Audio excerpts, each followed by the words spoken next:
I'm recording. Okay, guys, so welcome to Empowered Elites team call for April 6th. Before we get started, does anybody have any rank advancements or anything that they want to shout out this week? No. Dana, I want to cheer Kelly Riley on because she is literally one person from Diamond and she is working her ass off. Sorry for is, and I'm super proud of her, and it's gonna happen any day. So we are super excited for you, Kelly. We are rooting for you. We have quite a few that are getting Diamond. Super excited. Dana. I'm echoing now. Because I'm talking. Oh.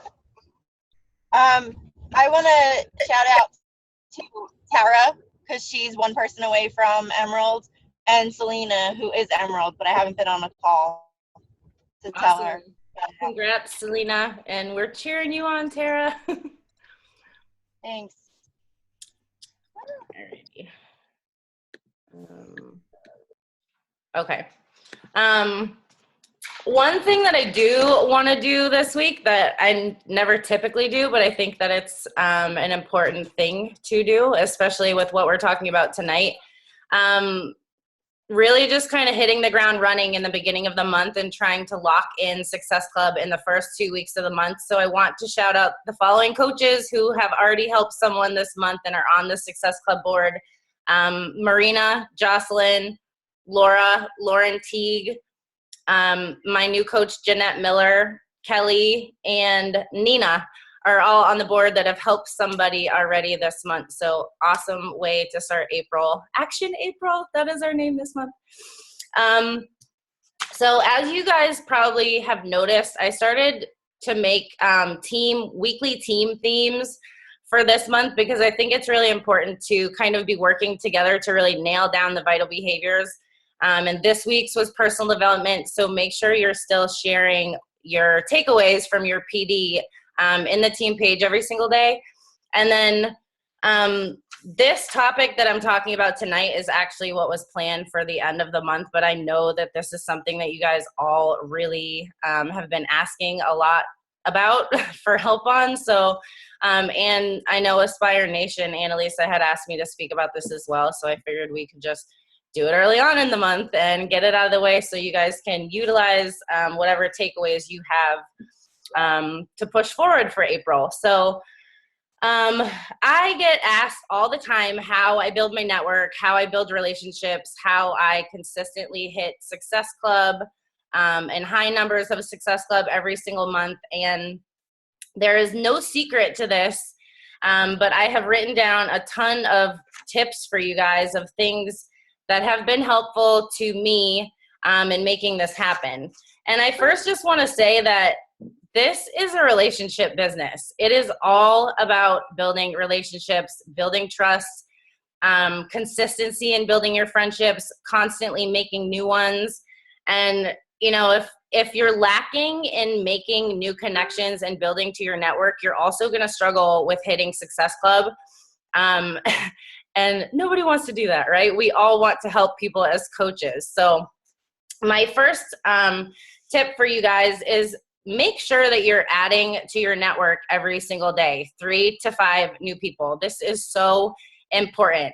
It is not something where you want to sit down one day a week and just send a ton of friend requests. You want to do this slowly but surely every single day. And I'll tell you why. I learned this very early on that it wasn't great to send a ton at one time was because I got put in Facebook jail. I friended a ton of new people.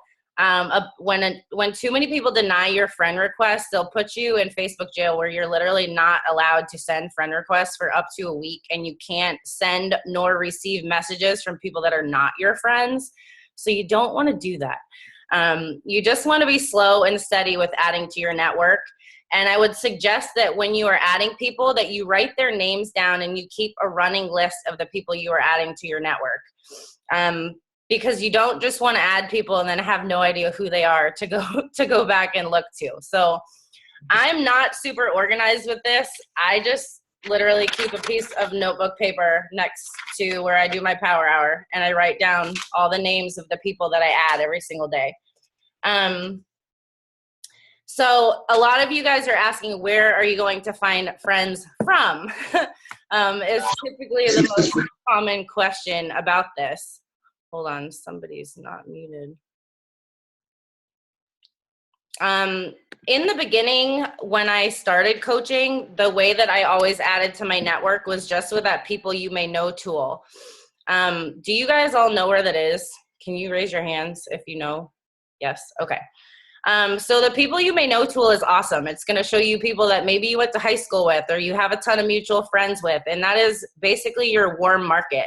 That is easy to add those people because especially if people see that you have mutual friends, they're way more likely to accept your friend request, and that's what you want.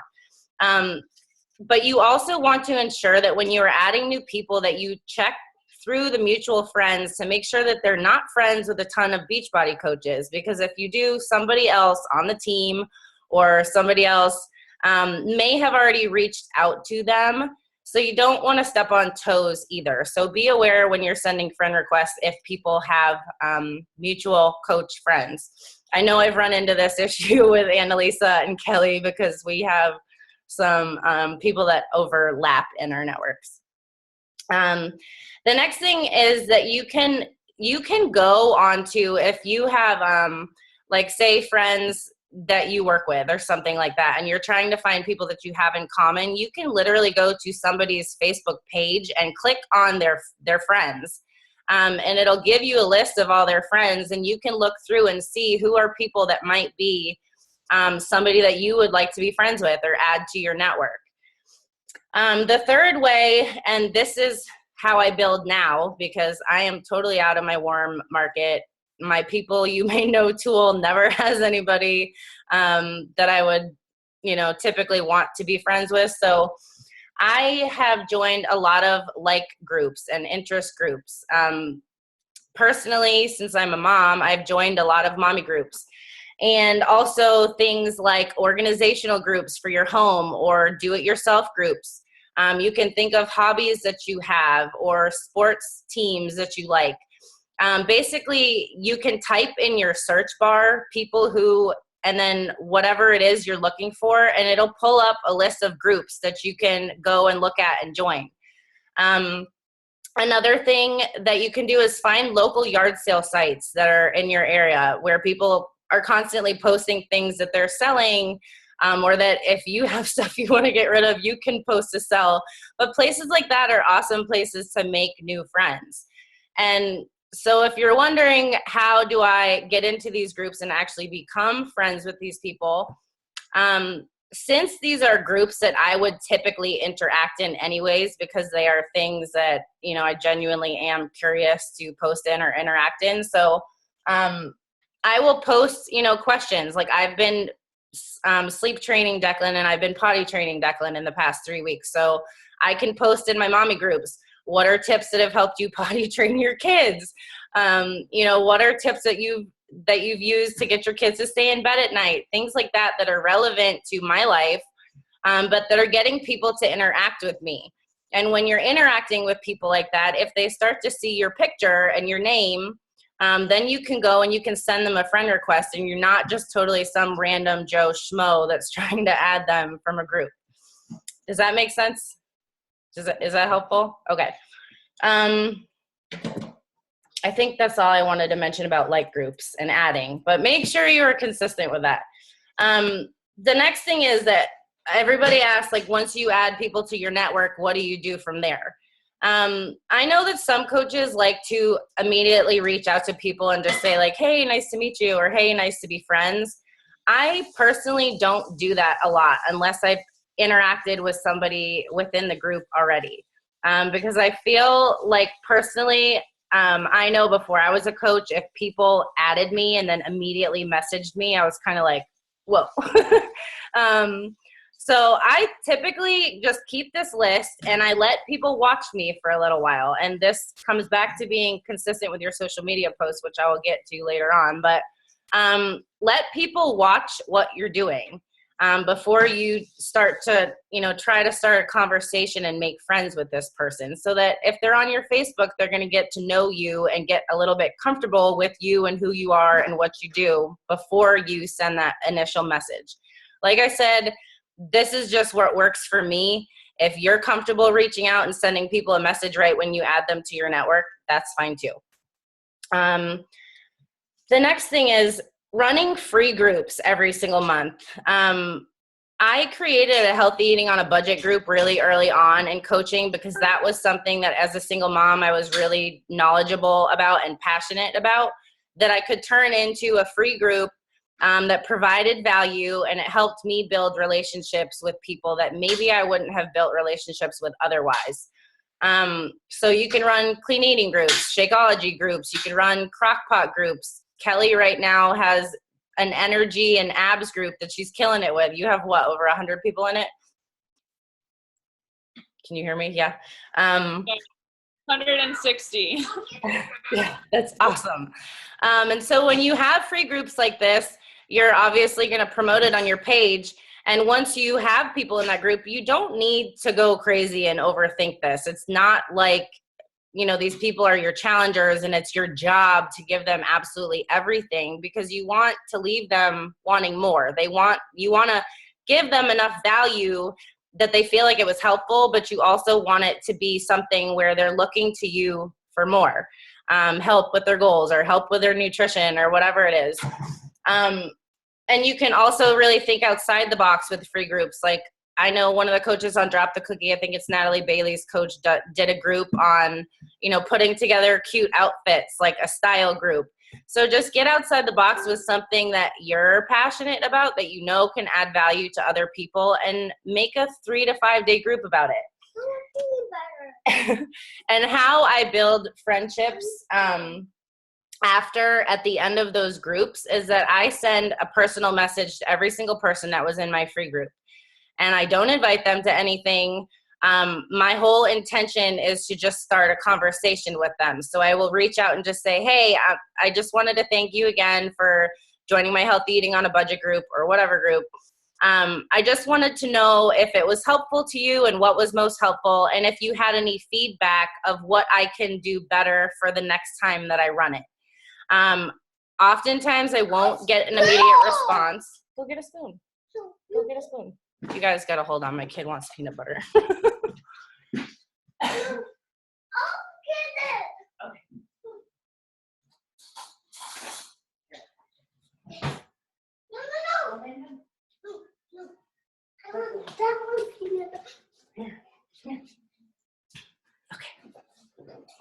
Okay, so just from a spoon. So like I was saying, when I follow up with people after the group, I just send them a short little message to ask how it was, if it was helpful, and if they have any feedback that they can give me of what I can do next time to better the group. And it often opens a door for conversations, because sometimes people will say, I really struggle with, feeding my family healthy food. Or I'm not really sure of how to create a meal plan when I am buying this healthy food. Or different things that'll kind of open the door and allow me to start a conversation with them that will progress to me inviting them later on.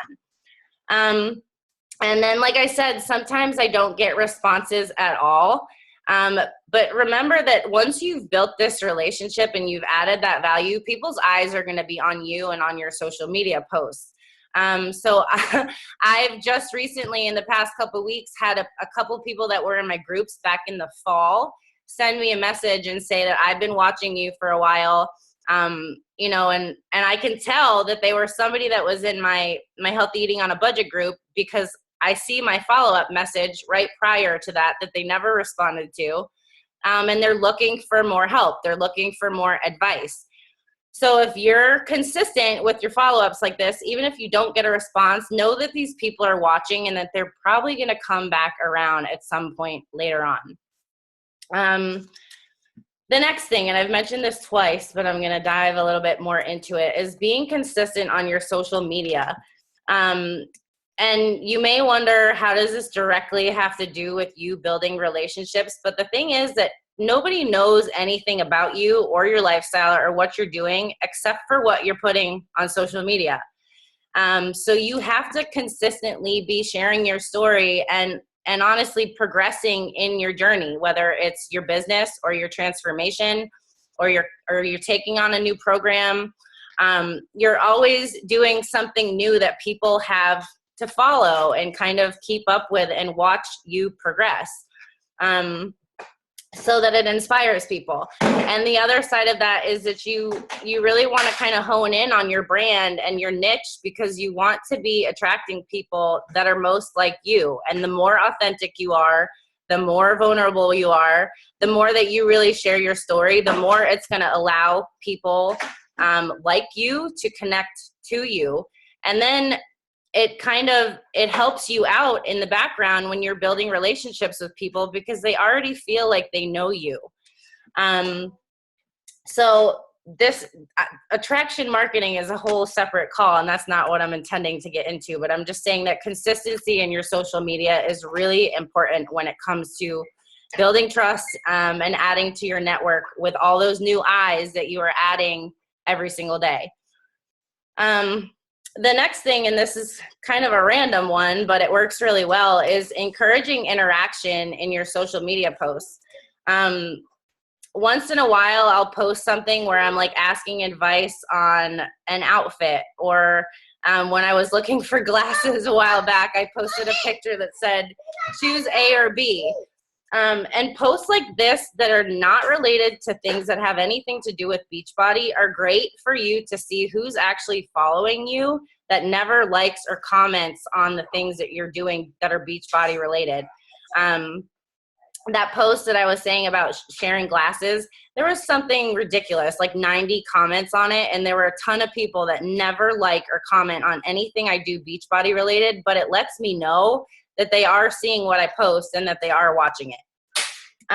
Another way to encourage interaction is to ask for opinions on things. Just like I was saying about in the mom groups that I post in, I posted a couple weeks ago that I'm going to redecorate Declan's bedroom, and I asked for people's opinions of which decor they like the best. And people love to give you their opinions. People like to give you their 2 cents. So if you can find ways to, instead of just making a decision on your own, throw it out there on Facebook and see the kind of responses you get and how many people are actually following. And then the last way is humor. Humor really has a way of drawing people into you in your posts. And if you bring your unique sense of humor, it's going to draw people to you as well. So those silly little e-cards, once in a while I'll post funny quotes. Like I did one a couple weeks ago that said, it turns out that that adulting is just Googling everything. And there was so much response on something like that, because it just makes everybody stop and laugh and hit like. And then I see that there's 150 people that liked it, that are not typically people that like or comment on anything I do. So finding ways to be creative about encouraging interaction is really important. The next thing is that when you are actually making your social media posts, you might find that some people like things, but they never necessarily comment. You've never really talked to them. I immediately, when I go back to that post later at night, will click on that person's name and just shoot them a message. Like, for example, the post that I put up today was pretty vulnerable. It was a part of my story that I never shared about. And when I go back and I look at who liked it tonight, if those are people that I've never really connected with before, I'll go and shoot them a message and just say, hey, thank you so much for your support on my post earlier today. Short, sweet, nothing more than that. And see what kind of responses you get from people, because it often starts a conversation. So keep an eye on who is liking your posts, and extend that, take that extra 2 seconds to go and say thank you to that person for following your journey or encouraging you, or just supporting you. The next thing is, and this is always what I like to go back to about what this is all about, is that, hold on, I'm looking at comments. Look at me. Yes. You have peanut butter on your face. The next thing is always think about friends first. You want to be friends with people first before you try and invite them to anything. I know that some coaches do cold invites, and that's totally fine if you're comfortable with it and it works for you. But personally, I have never felt comfortable doing cold invites. I like to build friendships. I talk to a ton of people, and it has nothing to do typically with Beachbody. Talk Hey, about Dana, yes, can I interrupt you for 1 second? sure. Because I mentioned this last night in my call, because you know that I was like the cold inviting queen when I Yes. started. And it worked so well for me. I hit like SC20 my first month or something. Like I just cold invited pretty much everyone I knew. But I feel like just in general for you guys, that works really well for your warm market. But for your cold market, cold inviting is fairly lame most of the time. And if you've ever received a cold invite from any sort of company, it feels really generic. It doesn't feel like the person cares about you, and you don't, I don't know, I'm sure you all have received a cold invite for something, and it just, that worked for my warm market, but I wouldn't know how people would do cold invite. I mean, just, what am I saying? Just do random invites to people that they don't know, because they're going to just ignore you for the most part. So that was just my little 2 cents, because we all joked about in the beginning how I got really great SC numbers from, cold calling people, but it doesn't work now that like my warm market's pretty well worked through. Now I'm forming a ton. So for you newer coaches, just an idea of what that, yeah, Kelly is saying it feels salesy, and it does. It was a little different when it was people that I already knew. But with people I don't know, it would be totally salesy. And that's what I feel like when I've gotten messages from, It Works people or other just social media marketing companies. That's what it feels like, is salesy. So I cold call got you, Kelly. Is that what you said? Yeah.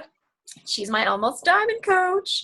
It works sometimes with your warm market, but I knew Kelly and I kind of grew up with Kelly, so it's a little different. It wasn't like I just friended her on Facebook. So, okay, my interruption's over. Sorry. And I digress, because you make a really valid point that if it is your warm network and you already have a relationship built with somebody, then it's a little easier to do something like a random invite. I don't really like the word cold, period. So, but I personally just have found a lot of success in just really building those friendships and talking about life, and talking about your hobbies and your passions and your families and your kids and whatever, anything that you would typically talk about with your friends. Take the fear of being weird or people, wondering why you're trying to build friendships, because that's what Facebook is for. It is to connect with people and to make friendships. So take the fear of making new friends off the plate and look at it as exciting, because you never know who is behind that computer screen and if they need to hear from you or if they need friends just as bad as you want to help people. So the other thing is that a lot of times when I'm sending new messages to people that I've never connected with before, I kind of do it in a joking way. Like I will go and I will look at somebody's Facebook, and I taught Kelly this early on, because she was like, how do you make friends with these people you add for mom groups? Literally go to somebody's Facebook page and you scroll through and you see what they're about. Do they have kids? What are they doing? Are they sharing recipes? Are they sharing something that you can relate to and start a conversation with? So a lot of times I will, say, hey, I saw that cute sweater your son had on the other day. Where did you get it from? Or, even things like if it's something they shared that has the same type of humor you do, or an article that they shared that you really liked or you related to, let them know. Just reach out and say, hey, I loved that article you shared the other day. It doesn't have to be anything crazy or, really thought out. Like, don't overanalyze it and then paralyze yourself to not even start those conversations. Just keep it simple. And you can even you can even say things like, I know this is totally random, but And that's helped me a lot because sometimes it is really random. And if you kind of call yourself out on being random, maybe it don't seem so random. I don't know, but it's worked for me. The next thing is inviting on your page is great. So posting about challenge groups, posting about the coaching opportunity, all those things are awesome. But if you're not doing the work to invite behind the scenes, you are going to struggle. You can't just throw something out there on Facebook and expect that people are going to come to you because, all right, hold on a second. I need to lay him down. Come on. Ooh.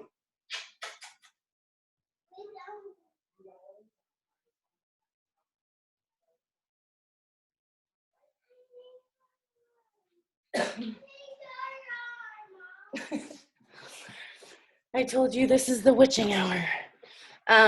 So what I was saying is if you're only inviting on your page and you're not actually doing the invites behind the scenes, you're making it a lot harder on yourself. You have to do the work behind the scenes. And you guys have probably noticed, I personally don't, my chair keeps going up and down. I personally don't do a ton of challenge group posts. And I'm more recently just getting to where I'm doing a lot more coaching opportunity posts.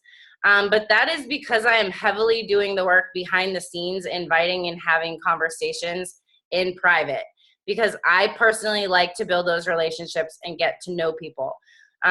You can find your own balance of what works for you, but you can't do one and not the other and have, the best success that you're going to have. And it comes down to really knowing what you're going to be inviting to. And I honestly will tell you, I was never good about planning my months out. It's been more recently where I've gotten more strategic about planning my challenge groups and planning when I'm going to have a coaching opportunity, sneak peek or whatever, because you have to know where you're going to be inviting people to. And if you don't always have a new challenge group coming up, you're not going to have a place to invite people to. So making sure that you have a challenge group and you set a date and you know when it is and you pick a name or a theme or something like that. So when you're inviting people every day, you say, hey, my next challenge group is starting April 18th. I know you were interested in this program or whatever your follow-up is. I just wanted to let you know that I have a couple spots left and I would love to have you join us if you're interested. And, kind of create that sense of urgency by giving them a date. Because if you don't have a date, it's kind of like throwing it out there, a shot in the dark of like, you're inviting them, but when are you inviting them to it? And if there's no sense of urgency, a lot of people are not going to be ready to take that leap and move forward. Now, going back to inviting on your page, and this is something that I learned more about at the New Leadership Conference that I definitely am still working on because it doesn't come as naturally to me, is thinking about the fact that whatever you are putting out there on your social media is what you're attracting to yourself. So if you're only sharing about fitness or you're only sharing about nutrition and you're never sharing about coaching, you're only going to attract challengers. If you want to start attracting people to build your tribe and build your team, then you need to start sharing about the coaching opportunity as well in your social media posts, because a lot of times people don't even know that there is an opportunity to join you or that you're building a team or that you're looking to lead other people in this opportunity, because a lot of people just think all you do is coach people through at-home health and fitness programs because that's all we share about, right? So trying to transition and kind of sprinkle in coaching opportunity posts is also going to help you not only bring on challengers, but build your team too. And when you do have challengers that join you, they may start, having great progress and have a great transformation. And then they happen to see one of your coaching posts and it might spark their interest. I'm really sorry, guys.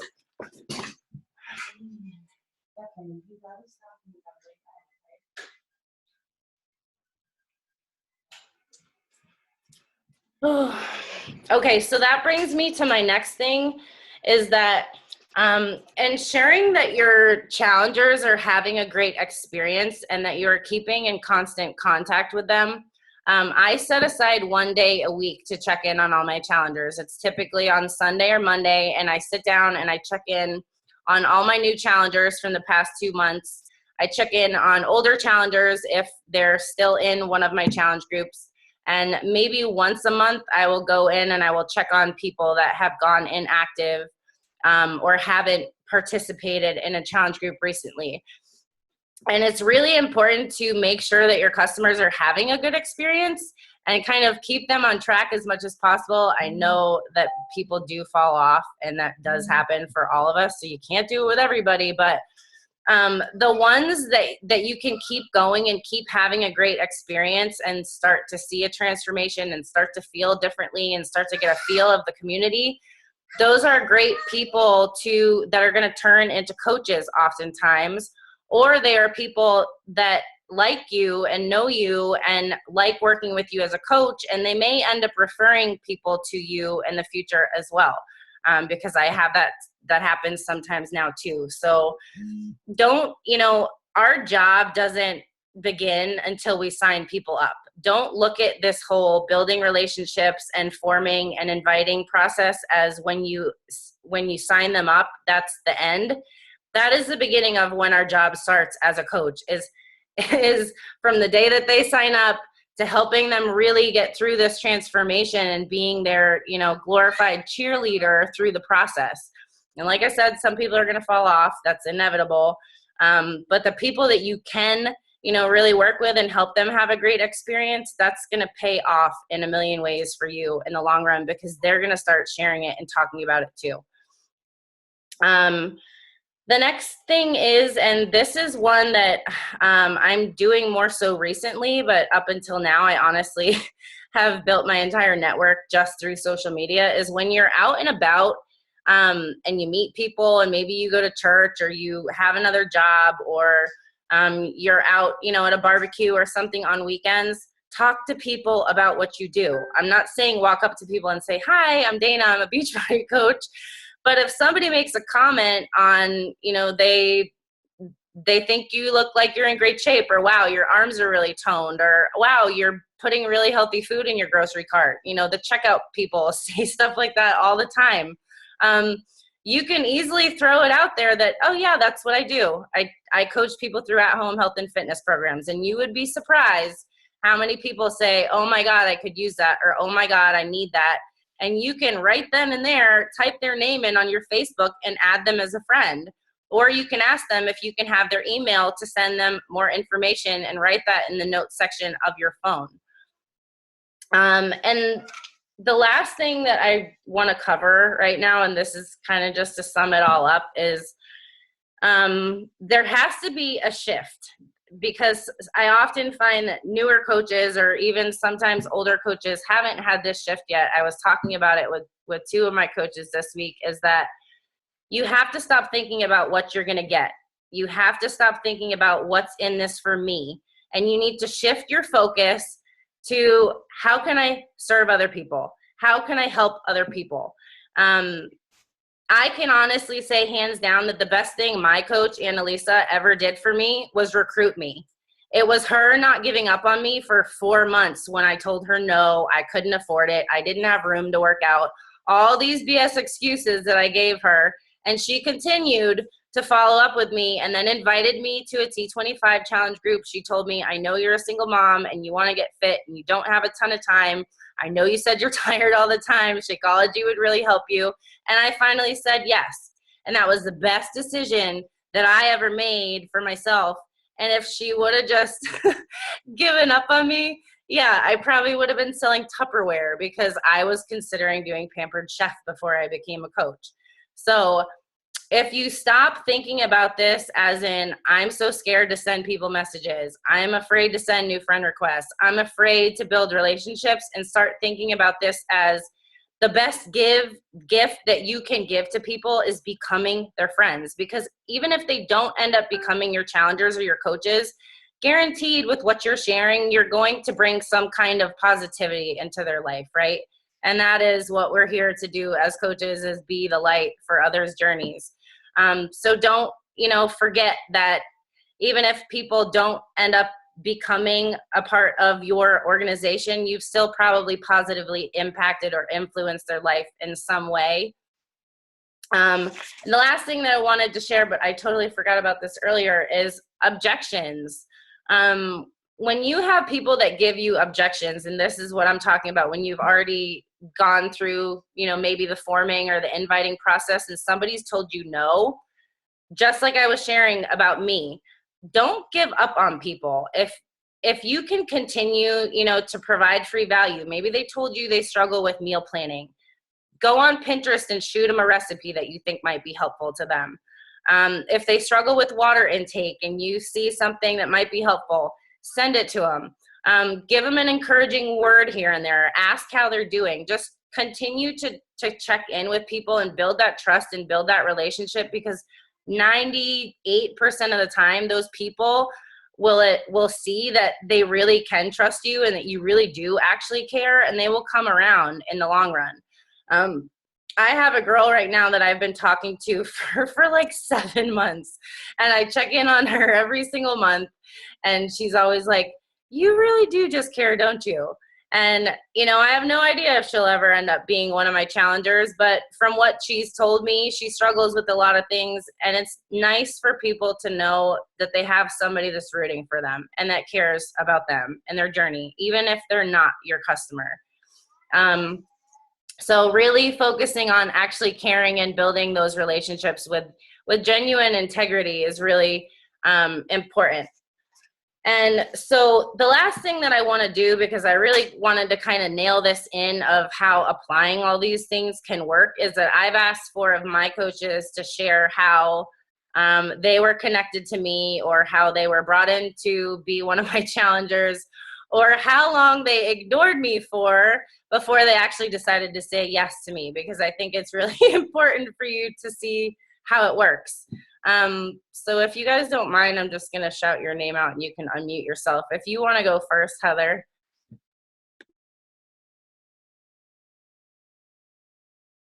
So Dana wanted me, so I reached out to Dana and I was like, "Oh, wow, it looks like you've lost some weight. That's really awesome. Like, how did you do it?"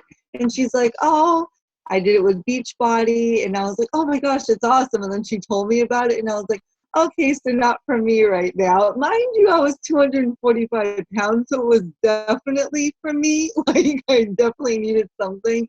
But I was like, okay, I'm a single mom. I can't afford it. I can barely afford diapers right now. Like, I can't think about myself at all.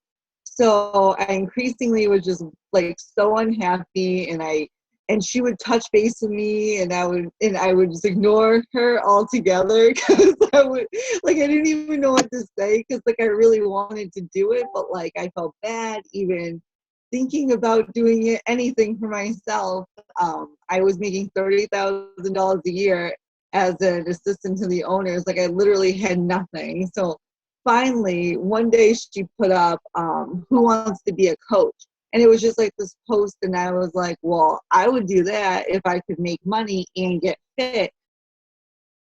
Just pay out money every month to be healthy. Like, I know it boggles y'all's mind that like nobody wants to pay to be healthy, but I was like, if I could make enough money to cover it, then I wouldn't feel so bad doing it for myself.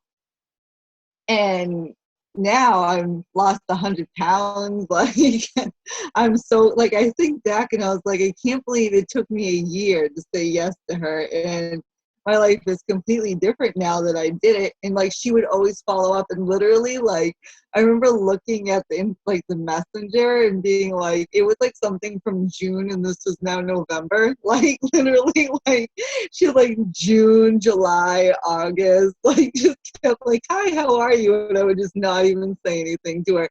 Mind you, I knew her. Like, I literally grew up with her, and I was like, just embarrassed. Like, I didn't want to be like, I'm poor and fat. And then I signed up, and I paid for mine and my mom's within the first month. So it was awesome. Thank you, Heather. I think that gives people a good perspective on why you have to be relentless in trying to help people and not giving up when you get objections, because you never know what somebody's dealing with on the other side of people. So don't assume that you know. Laura, do you want to go next? Sure. Okay, so I had never met Dana before. We're in this moms group called Little Mamas, which is like a national group with like, I don't know, 4,000 people or something. And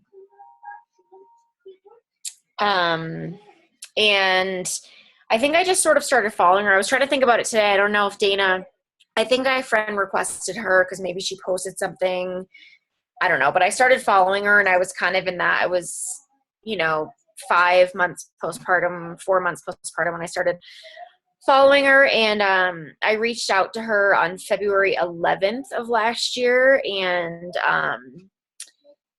21 Day Fix was on promo, and she, asked me my questions and was like, okay, that's good for you. Like, let's do this type of thing. And I'm like, all right, I'm definitely going to kind of need to run it by the hubby, blah, blah, blah. Well, I never got back to her and we didn't speak, and then I didn't stop thinking about it. I just I couldn't swallow it then. I wasn't sleeping at all. I just wasn't really ready to do it. So it was 2 months exactly later on April 11th, Dana, that I texted you or messaged you again. And I was like, all right, sign me up. And she was like, oh, okay. And she was like kind of slow about it. And I was like literally at work and I'm like, how do I get in the challenge group? How do I get on the Facebook? Sign up for like everything. Like once I decided I was ready, I was like hounding her and she was like, all right, well, I'm going to bed. But it was like 11 o'clock in Florida or something. Call me, like I want to figure this out. So basically, I mean, she didn't even really, I'm assuming she would have followed up with me at some point if I hadn't, but I think that happens with a lot of people. Like they get excited about it and then they get reservations. And in terms of the whole cost thing, I mean, yeah, it's exciting when it's on sale for $140, but it was on sale for $140 when I, emailed her. And then when I eventually did it, it was $160. It wasn't like the $28, like really makes that big a difference when you look at the big picture. So don't hesitate to talk to people about the ones that aren't on promo, because it really doesn't matter. If someone's ready, they're ready. Like nothing was going to stop me from signing up that day. So yeah, and that's our story. And we've been friends ever since. I do recall at one point that you shared with me that one of the things that attracted you to me was when I posted about having had an eating disorder. Just throw that out there. What I supposed to say. Yeah.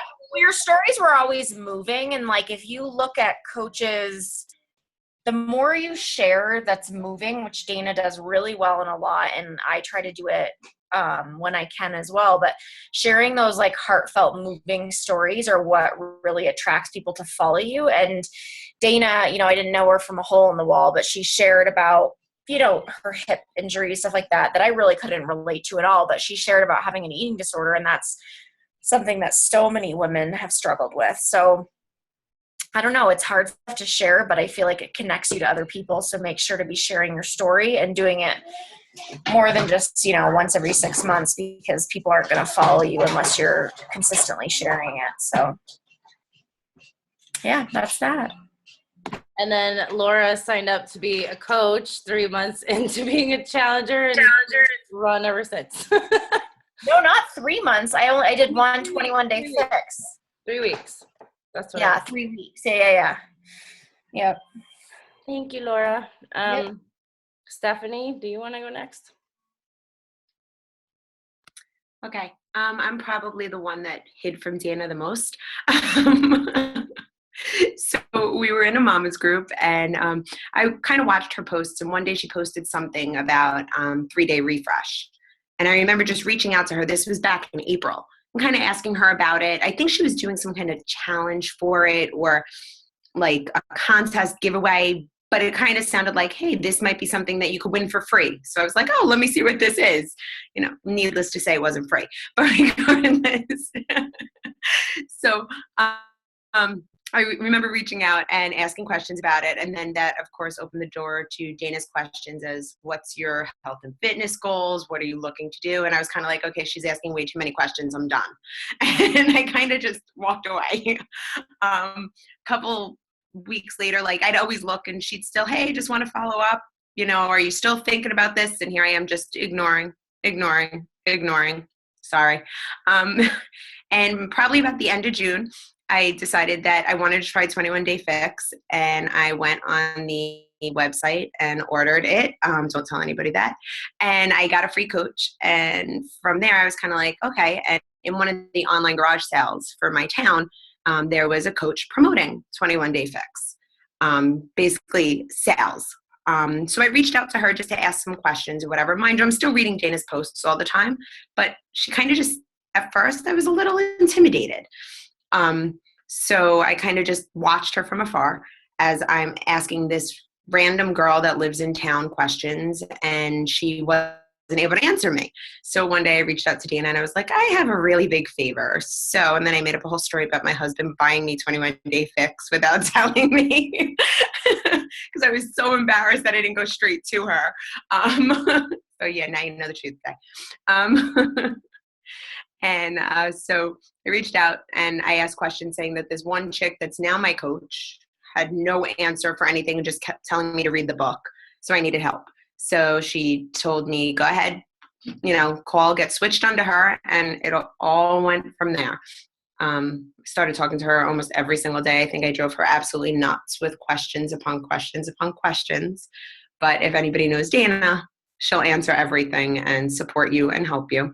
But her posts just kept me there. I just kept watching her. And that's the consistency part, And then with coaching, I think, and not even just Dana, just the whole social media and being consistent and everything Dana's been talking about. She was asking me about coaching. I was a discount coach for the price. And I don't remember who it was, but somebody posted about paying off her student loan. And I sent Dana a message that night and I was like, I'm all in. Like, I need to do this. Because again, it was just somebody sharing their story, as Dana keeps telling you guys, and it kind of triggered, like, I need to do this. And it was another person on top of just reading Dana's successes to kind of see, okay, this is what I got to do. And then that's all history. You guys, I never knew what what she just said. So the truth comes out. Sorry. I still love you. I love you too. Look, where am I now? I love you. I love you too, Dak. I love you Okay, too. Kelly, do you want to go next? Yeah. So I feel like for me, Dana and I were really good friends in high school. And I'd been watching her for a while, but we had really lost touch. And I don't know, I think I came back and saw you in Winter Haven, and like, you weren't into it then yet, right? No, I don't think so. It was like a month before I became a coach. Yeah, so I didn't know anything when I saw her, but like we'd like see each other and then lose touch immediately. But I kept so then eventually I started seeing Dana posting on Facebook, and it was funny because it was like my mom and like all my friends were like, what's Dana doing? And I'm like, I don't know, but she's really happy on social media. But I thought it was like all a scam, honestly, and I like didn't buy into any of it. I just like sometimes I would go to her wall and like kind of read her posts, but mostly I was like, I don't get it. But I was living in Portland, and I was really unhappy, and we were struggling, my husband and I, and so I think initially, and I feel like Dana even like kind of thinks this too, but that like I posted some shit. Sorry, I posted something about eating donuts, and I feel like Dana like still to this day kind of thinks that like it was that made me decide I wanted to do a health and fitness program. And for me, I wanted to do a health and fitness program for a while. Like my husband and I were really struggling to find time to work out. And so I kept watching her. And I think though for me, and this I think speaks to the power of her consistency, because Dana didn't really, and I don't know if this was a line, but I think about this all the time, but Dana said something like, oh my God, I can't believe I never thought of this. And I was like, or I never thought of you. And I was like, whoa, like, how can you not think of me? Like, what? Like, what are you talking about? What is it? But I wanted to, when I found out, so I was thinking about starting a fitness program and a health program, but the why behind it for me just wasn't strong enough. Like, I didn't want it enough. Like, I didn't want to be healthy and fit enough, but I did want enough to be home with my daughter when I found out that I was pregnant. So it shifted for me. And it was honestly, I think Dana messaging me at the right time in my life. Like, she didn't give up on me when it was just health and fitness. It wasn't there for me. I couldn't connect it. But when it was like, okay, health and fitness, and you can make a life for yourself where you can stay at home, I was able to connect those dots, and it really connected to me emotionally. And I had seen what Dana had done, and I knew that if she could do it, I could do that too. But if I'm being honest, I did ignore her again for like a solid 8. It was like 8 months. And when she threw out the 140, I was like, you must be out of your mind. Like, I am not paying 140.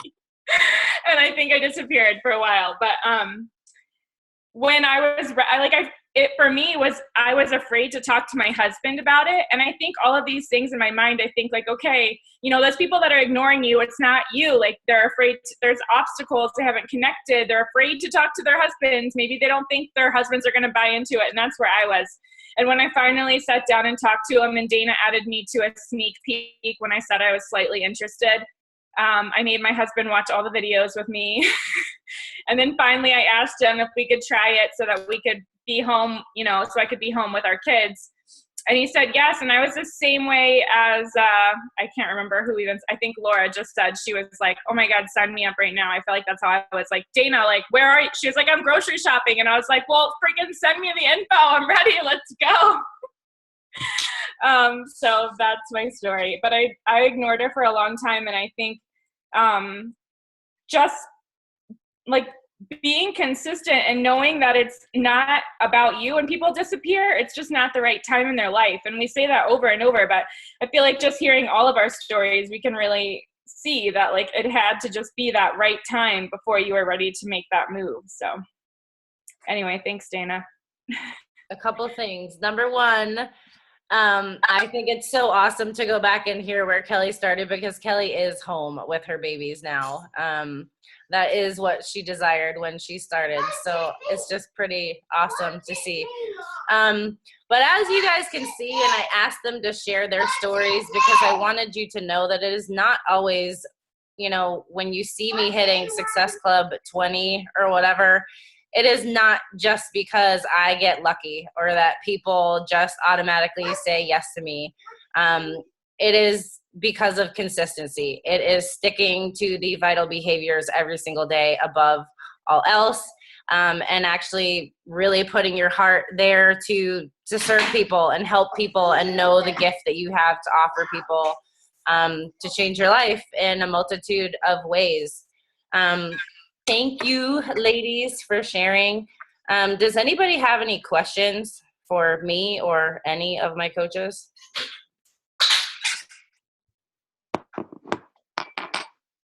Anybody? Can I ask a question? I think this might help everyone, and me too. No way. You mentioned that you had a running list of all the friends that you added on Facebook.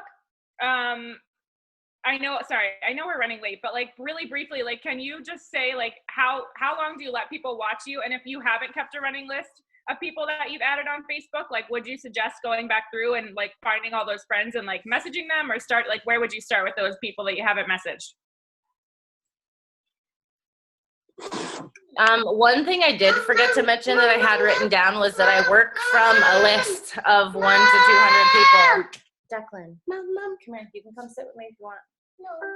I work from a running list every single month. And if there's somebody that I've added to my network and I haven't talked to yet, I will put them on my list to form with. What, baby? I'm really sorry, guys. He's getting... No, that's fine. Don't even worry about it. I just thought... The other thing is that typically I will let people watch me for a couple weeks before I send out a message. Sometimes it ends up being longer because I add a ton of people to my network. I wouldn't really say there's any specific time, but just giving them enough time to see some of your social media posts, which to me, since not everybody sees everything that you post, giving them at least a couple weeks so that at least they might see a couple things that you post is important. And I forget what your other part of that question was now. So like for the people that haven't kept maybe a running list of all the friends they've added, like what would you do from here? Yeah, especially when I was a newer coach, but even after a while of coaching, when I'd been adding to my network consistently and I'd never really kept track of it, going into your friends list, because a lot of times you probably have people that are already on your friends list and in your warm network that you've never talked to. So take, a half an hour and go sit down and go through your entire friends list and see who's in there that you haven't talked to yet. Another thing you can do is you can go through your phone and go through all your contacts, go through your email. These are all people that you can put on a forming list or, a memory jogger, they call it, to work from every single month.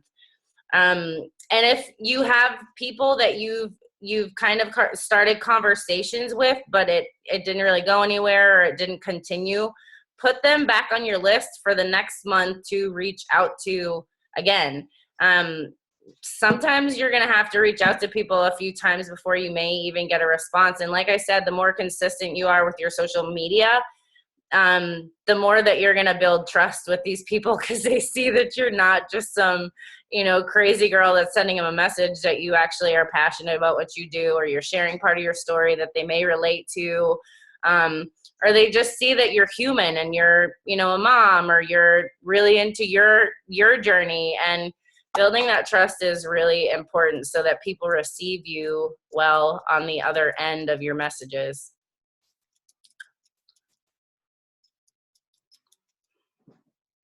Marina is on here too. Marina was another one I met in a mom group that she had just, Marina, do you want me to share or do you want to share it? I think your story is cool too. What did we talk? I can't. Hold on. Marina's about to pop a baby. So kudos to you for the team call. Go ahead and share because Dustin's mom here and I could barely hear. She's talking. When Marina and I became friends out of a mom group, she had recently moved across country, and I don't know if it was something I saw her post, but you could tell she was having a hard adjustment with her move, and I knew that maybe she needed a friend because when I had moved, to start over again with Declan here, I didn't have a lot of friends, so I knew what that was like. And we quickly built a relationship, and when she started, she needed a vacuum for her house, but she also wanted to start her journey, and she made a sacrifice to buy a challenge pack. And Marina has now lost over 50 pounds, and not only that, but she's in her third trimester of pregnancy, and she is still killing it with size workouts. So just another cool story for you guys. Since it's late and it's 9:35, does anybody have questions before we hop off? Was that helpful to you guys? Yes? Okay, good. I know it's a lot to cover, but you can unmute yourself if you have a question.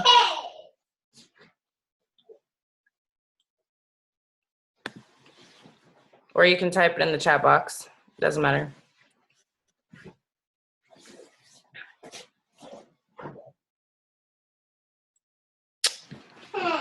Oh, you can type it.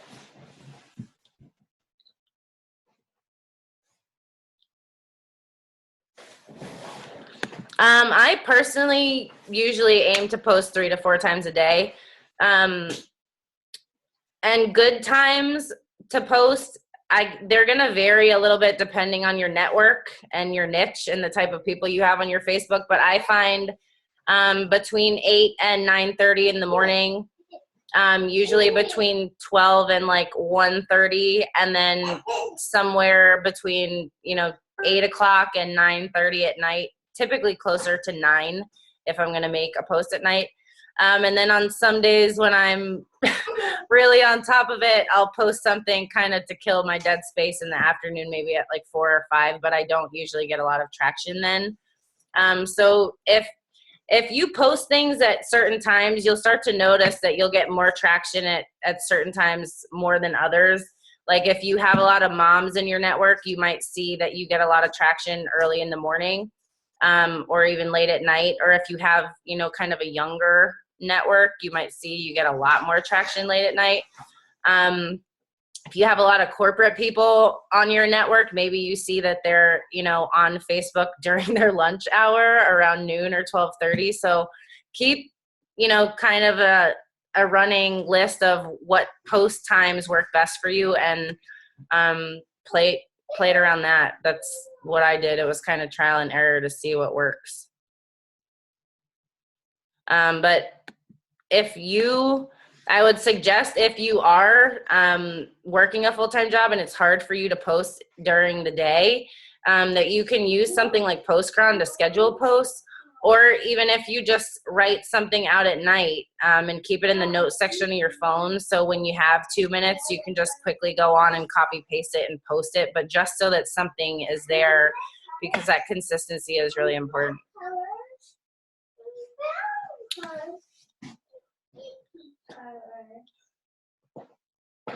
Yeah, Kelly, you are all over the country. Yeah, it gets a little tricky with different time zones. Yeah. Okay. Does anybody else have any last questions? No? Jocelyn, who's the baby? He's my nephew. I was like, whoa, where'd he come from? There's 5 of them running around. So if you guys see me yelling, it's because they're not listening. I know how that goes. Alrighty, guys. Well, if nobody has any questions, thanks for hopping on. I hope it was helpful. Have a good night, guys. And I'll post the recording if you have somebody you want to share it with. Bye, guys.